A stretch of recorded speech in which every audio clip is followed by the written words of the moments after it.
What's going on, gang? Welcome to the channel. So today, this morning, actually, I'm going to be finishing up the install of these Morimoto ditch light brackets to install these Morimoto 4-banger LED light pods.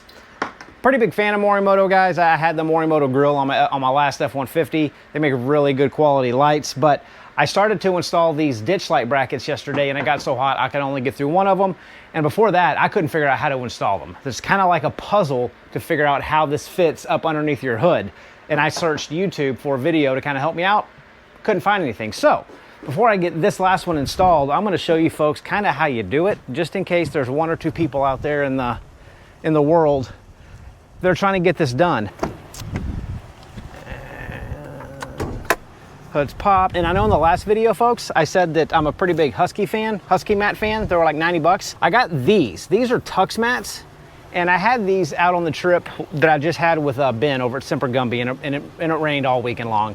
The entire floorboard was covered in mud. I took them home, took a pressure washer to them, and they look brand new.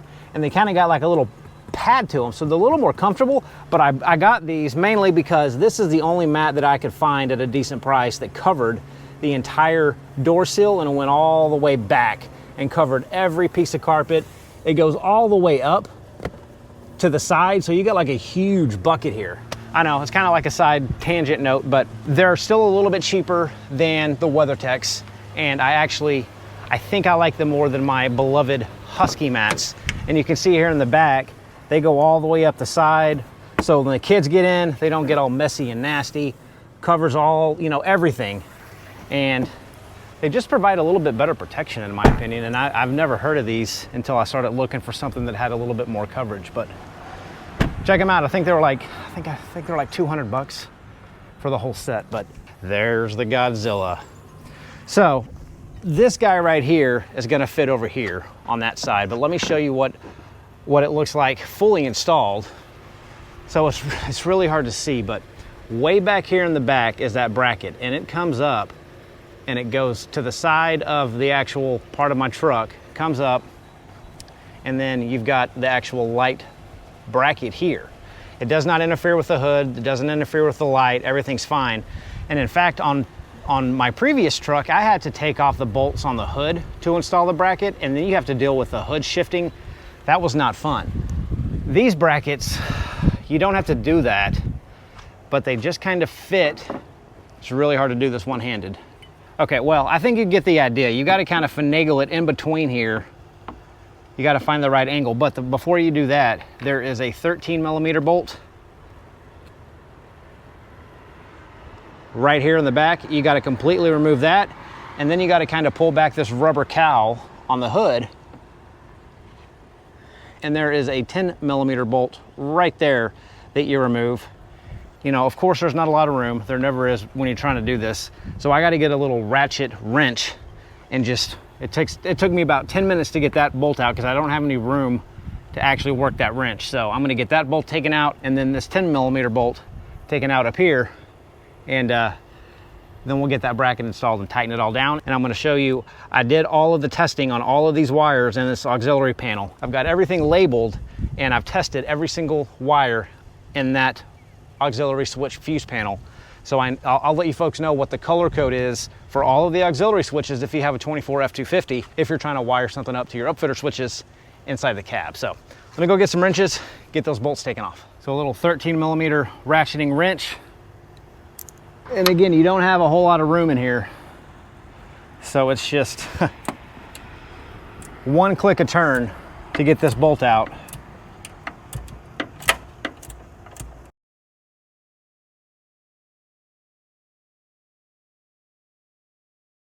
All right, there's what you're removing. Now I got to get up here and pull back this rubber cowl and get to that 10mm bolt way up underneath there.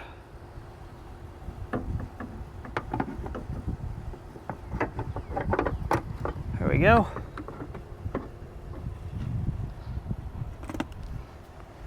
So it just kind of fits right in there, and then and there's just enough clearance so where it doesn't touch the truck. But now you got to get these bolts tightened back down, and that's the bracket installed.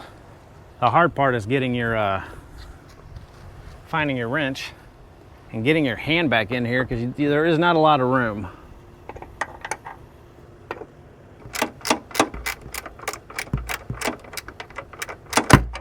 Okay, I'm not going to get that fully tight. Now I'm going to grab this 10 mil bolt and begin to work on getting this bolt in here installed. Being careful not to hit my windshield with this ratchet.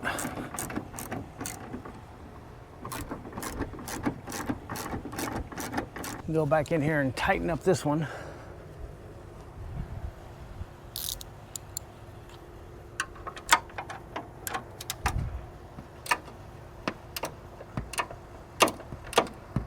There we go. All right, so that bracket is now installed. You can see there's just about a 1/16 of an inch gap between the bracket and this part of the truck, and there's no interference with the hood or anything. Now I just got to go back in and push these clips back down in the cowl, push that rubber back down.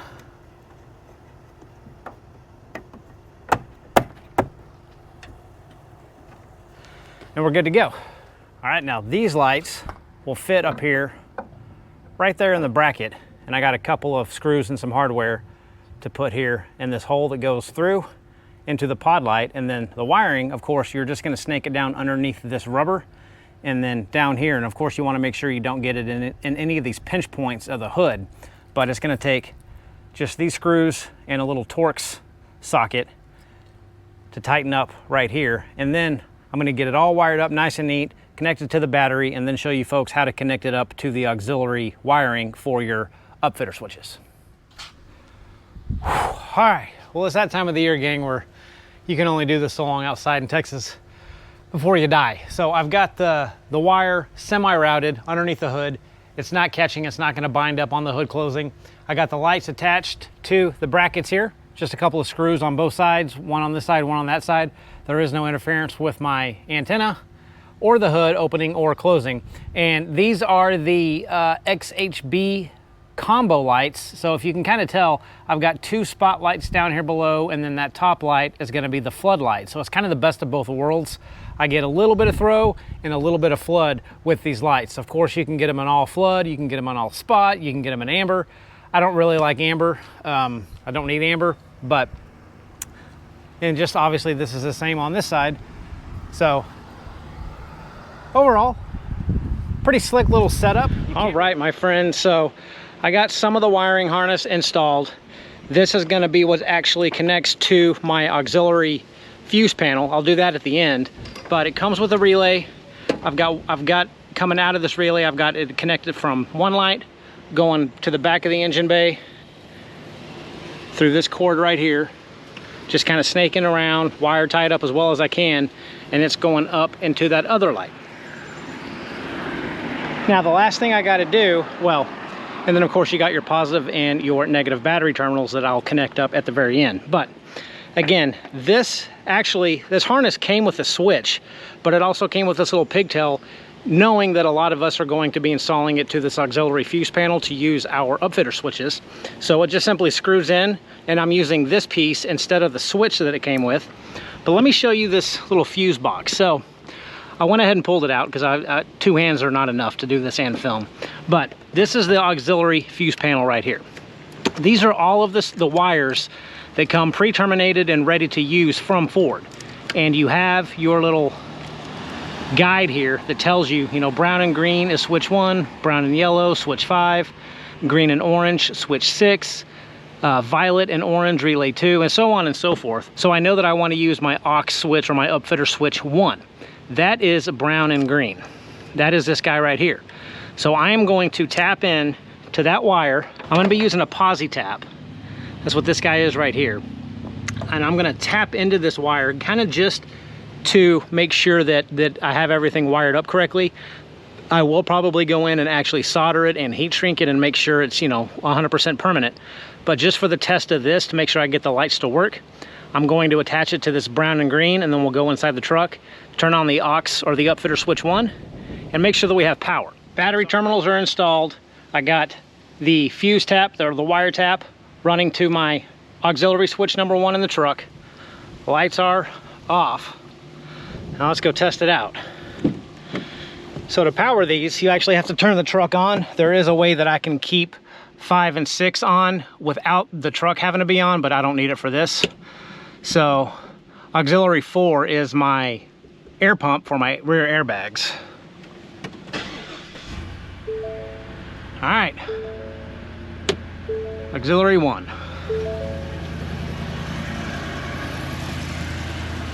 And we got light.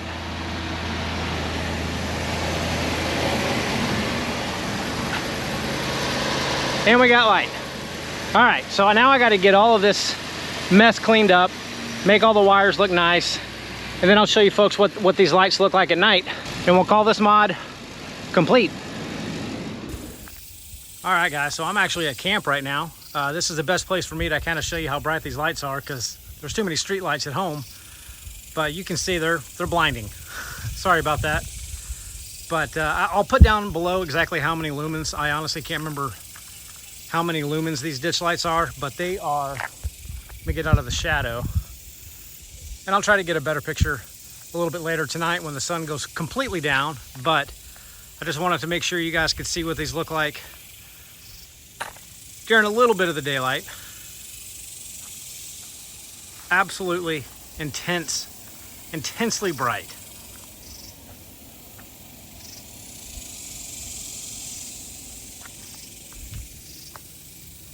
Super happy with these things. But unfortunately, I'm shining that guy right there. So I'm gonna go cut these off.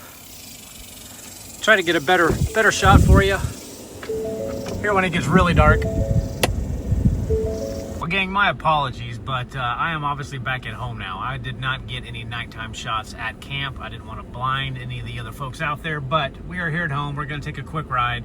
This is just in my driveway, no headlights on, and I'm going to flip my aux 1 switch here, and you can see, hopefully, kind of what it looks like. So that is just the ditch lights only. Now let's go for a little ride. See if I don't bug anyone too bad. All right, let's get them on now. And that is just ditch lights only. That you could drive with this if you know you wanted to, and I could of course angle these out more left and right. We'll cut them off. Cut them back on. So yeah, these are let's take a turn here. Hopefully there's no one coming, because I will blind them. These are not street legal.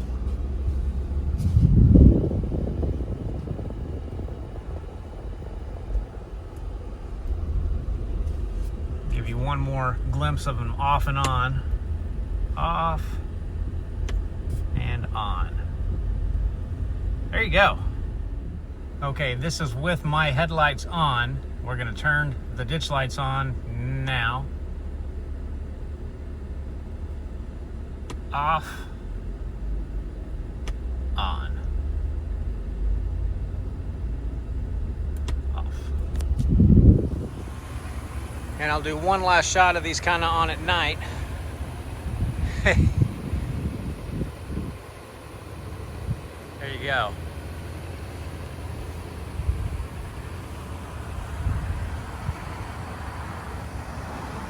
Definitely gets the job done when you need to light up the side of the road.